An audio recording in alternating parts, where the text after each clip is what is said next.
पढ़ना दा चपला खाने दा टाइम आ गया है हुण।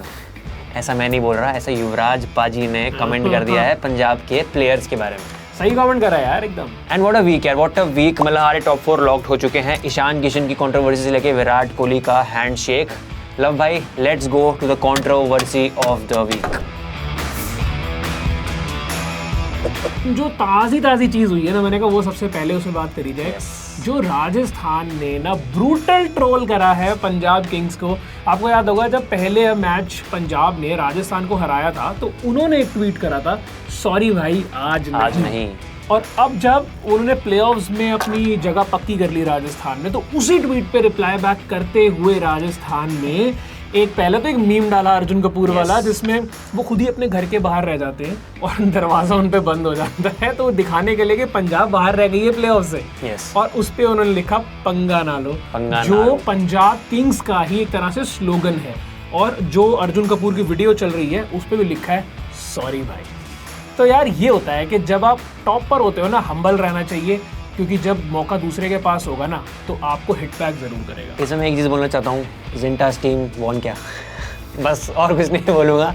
तो इसके बाद जो कंट्रोवर्सी ऑब्वियसली देखो विराट कोहली और ट्रैविस हेड, इसमें मेरा एक पर्सनल टेक है। तो क्या हो गया, नहीं मिलाया हाथ, ईगो है, ईगो से चलते रहे। विराट कोहली की ईगो है, he should go with it यार। मतलब मेरा टेक तो ये है। तो सिर्फ विराट के लिए ईगो हमेशा सही क्यों होती है, मुझे ये समझ नहीं आता। आज हम गंभीर की बात करते हैं तो लेट इट बी देन। तो गंभीर भी अगर कोई भी डिसीजन लेता है, अगर वो एरोगेंस में भी लेगा, अगर वो अपना थोड़ा सा भाई उस माइंडसेट में भी लेगा, ईगो में भी लेगा, तो हम उसको सही क्यों नहीं कहते? Why always Virat is right when it comes to love भाई को लगता है टेस्ट मैचेस की हाइलाइट्स देख के आए हैं इसलिए गुस्सा आया है। बट ठीक है, नहीं I agree. But Virat Kohli has been the person जिसने ओवरसीज के अगेंस्ट थोड़ा बैंटर दिखाया है। अब उसी चीज़ की वजह से हम टेस्ट क्रिकेट में इतना ऊपर गए हैं, उसी एटीट्यूड, उसी ईगो की वजह से। गौतम गंभीर अब कोच है ना यार, अब वो मतलब क्या एक आप कुछ भी निकाल लो, मेरा पॉइंट सिर्फ एक है कि मैं कह रहा हूँ फील्ड पे आप हर चीज करो। और ये विराट के खुद की स्टेटमेंट होती है यार कि we leave everything on the field, और ये सब आप कर आए हो, आपने कर दिया, ठीक है, इतनी कोई बड़ी बात नहीं हुई थी कि आप हैंडशेक ना करो। ट्रैविस हेड हाथ बढ़ाता हुआ देखता हुआ जा रहा है यार, ये तो मतलब कुछ ज्यादा ही मुझे लगता है खराब होता है। इतना भी दिमाग पे बड़ा नहीं होता। I am sure behind the doors कुछ तो हुआ होगा ऐसा, या फिर फील्ड पे ही ऐसा कुछ हुआ होगा कि विराट कोहली ने अपना वो दिखाया। एंड नाउ आरसीबी अगर और एसआरएच खेलती है अगर एक दूसरे के साथ, तो it is going to be a banger. अब बात करते हैं थोड़े overrated players of the week के बारे में। अब बिकॉज अब आईपीएल की लीग स्टेज खत्म हो चुकी है, ओवररेटेड प्लेयर कौन सा था टुवर्ड्स द एंड? यार मेरे लिए थे अर्शदीप सिंह। इसलिए क्योंकि आपको मैं बताऊं, अर्शदीप सिंह पहले ऐसे बॉलर हैं आईपीएल हिस्ट्री में जिन्होंने 3 अलग अलग सीजन्स में ना 500 रन के ऊपर दे दिए, 2026, 25 और 24। और 2023 सीजन में पता कितने रन दिए थे? 493। तो अगर 7 रन वहां भी और दिए होते तो 4 लगातार सीजन होते 500 रन के ऊपर। तो मुझे लगता है कि हम ऑब्वियसली अगर एक इंडिया के प्रीमियर बॉलर की बात करते हैं, जो कि इंडिया की कई बार अगर बुमराह नहीं होते तो लीड करते हैं आपके पेस अटैक को, और तब भी अगर वो ऐसी परफॉर्मेंस दे रहे हैं तो पता नहीं भाई फिर पंजाब कहाँ जा रही है। Different gravy in India and different gravy in IPL में वो अच्छा नहीं कर पाते। कुछ मैचेस अच्छे आते हैं, बट ये सारा अर्शदीप सिंह मतलब पंजाब किंग्स के बाहर होने का काफ़ी बड़ा रीज़न अर्शदीप सिंह को ही मानूंगा मैं। मेरे हिसाब से जो ओवररेटेड प्लेयर रहा है वो है ट्रैविस हेड। अब एसआरएच पहुंच गई है, कंट्रोवर्सी भी हो गई है, सब कुछ हो गया है, बट आप फील्ड पे परफॉर्म तो करो। कब करो परफॉर्म? 2024 के ही और 2023 का वर्ल्ड कप और 2024 का आईपीएल के आड़ में आप चली जा रहे हो। हो गया यार, वो बहुत टाइम हो गया, देखी जाएगी वो तो तब देखेंगे, बट अभी फिलहाल के लिए he has not been performing. Travis वो तो भला है, बाकी तीनों प्लेयर्स ईशान किशन, अभिषेक शर्मा और क्लासन कितना बढ़िया खेल रहे हैं। Otherwise Travis Head has been ridiculous मेरे हिसाब से इस सीजन। 1-2 मुंबई के अगेंस्ट, मुंबई को मारे क्या हो जाएगा, मुंबई को सब मार रहे हैं यार, मुंबई को मार के कुछ फायदा नहीं है। तो हाँ, ये था मेरा ओवररेटेड प्लेयर। अंडररेटेड भी आप बता दो फिर। अंडररेटेड मैं बताता हूँ, अंडररेटेड मेरे हिसाब से इज मोहम्मद सिराज। सब लोगों ने कगिसो रबाडा की बात करी, सब लोगों ने ये बात करी, हम लोगों ने भी बात करी थी कि जेसन होल्डर ने आके बहुत इम्पैक्ट दिया है। मोहम्मद सिराज हर बार आपको पावर प्ले में विकेट लेके देते हैं, उनको ऐसे ही नहीं शुभमन गिल 3-3 ओवर्स करवा देते हैं।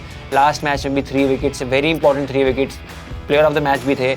उससे पहले भी रन्स खाए थे, बट 1 विकेट इंपॉर्टेंट ली थी अजिंक्य रहाणे की, जब वो मैच वो इवेंचुअली हारे ही थे, बट स्टार्टिंग में पावर ले वो विकेट्स लेते ही लेते हैं। Mohammed Siraj is 1, Ishan Kishan is number 2। Ishan Kishan की वो बात नहीं करता है, ईशान किशन क्या 70 बात कर रहे हो नहीं, यार? ईशान किशन ईशान किशन की तो सब बात करते हैं। नहीं, ईशान मतलब किशन 2026 उस बंदे का जैसा जा रहा है, मुझे लगता है सबसे ज्यादा बात ही ईशान किशन की हो रही है अगर इस साल। सपोज करो अभिषेक शर्मा मार के चला गया और ईशान किशन मार के चले गए, लोग अभिषेक शर्मा की ज्यादा बात करेंगे, मेरा पॉइंट वो है।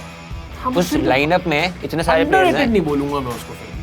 ठीक है, बट उस लाइनअप में ही अंडररेटेड, एसआरएच की लाइनअप में ही अंडररेटेड मेरे हिसाब से। मैं नहीं मान, मुझे लगता है कि भाई सबसे ज्यादा स्टैंड आउट अगर कोई कर रहा है ना, कर रहा आसन और है, वो पर कर रहा उसको उस हिसाब से रेट नहीं कर। मेरा पॉइंट ये है बस, और कुछ नहीं। बाकी तो यार Ishan Kishan is a very wonderful player, he is underrated. आपके हिसाब से अंडररेटेड? है। हाँ, मेरे हिसाब तो अंडररेटेड नहीं है भाई, मेरे हिसाब तो नहीं, आपके हिसाब से कौन है?